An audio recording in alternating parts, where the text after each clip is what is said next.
Je suis Bélent Taïdine, responsable du service structure et ouvrage d'art pour Serru Ingénierie. Nous sommes à Thionville, au pied de l'ouvrage SNCF. C'est un ouvrage pour lequel nous avons assuré la mission de maîtrise d'œuvre complète, accompagné du cabinet Richer et du bureau d'études Pinga pour la partie réseau. C'est un ouvrage qui a été construit dans le cadre du BHNS de l'agglomération de Thionville. Il y a 8 voies commerciales et 5 voies techniques qui appartiennent au technicentre de Thionville. Il y a 2 voies de BHNS, plus une piste cyclable et un trottoir. C'est un groupement d'entreprises composé de Bouygues, de BIT pour la partie charpente et de Colas pour la partie aménagement. Comme nous avons 5 travées, il y a eu 5 phases de lançage.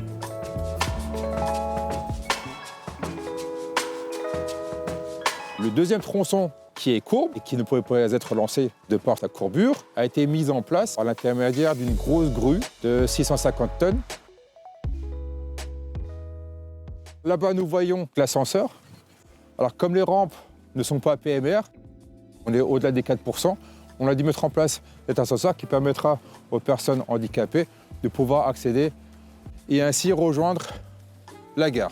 Nous arrivons au portillon qui permet d'accéder à l'escalier. Donc cet escalier donne directement sur le quai 2 de la gare de Thionville.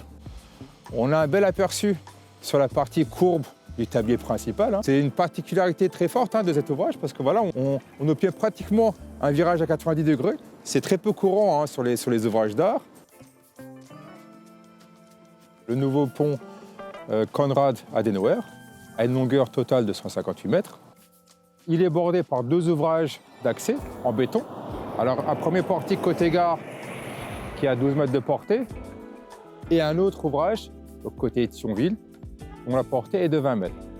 Donc ces portiques permettront aux piétons et aux cyclistes de pouvoir passer sous les rampes d'accès de l'ouvrage. Cet ouvrage, il a été construit par un groupement d'entreprises constitué de FH Génie Civil, de FH Métal et de Constantini. Une des particularités de cet ouvrage est qu'il est composé de 2 piles construites dans le lit mineur de la Moselle. Donc pour construire ces 2 piles, on a dû construire 2 bâtards d'eau.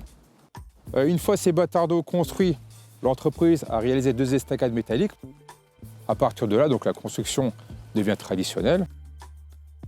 Donc, il faut savoir que la particularité de la Moselle au droit de l'ouvrage est que donc, on a une partie qui est navigable, donc avec une hauteur d'eau qui est suffisante pour que les péniches puissent passer. Par contre, en rive, la profondeur de l'eau est très faible. On a des zones où on a à peine 1 mètre de profondeur et c'était quand même une contrainte à prendre en compte pour accéder aux différentes piles. Et on a pu respecter une pente de 4%, donc on est resté sur les 4% pour permettre aux PMR, aux personnes handicapées, de pouvoir accéder à l'ouvrage sans avoir recours à un escalier ou à un ascenseur.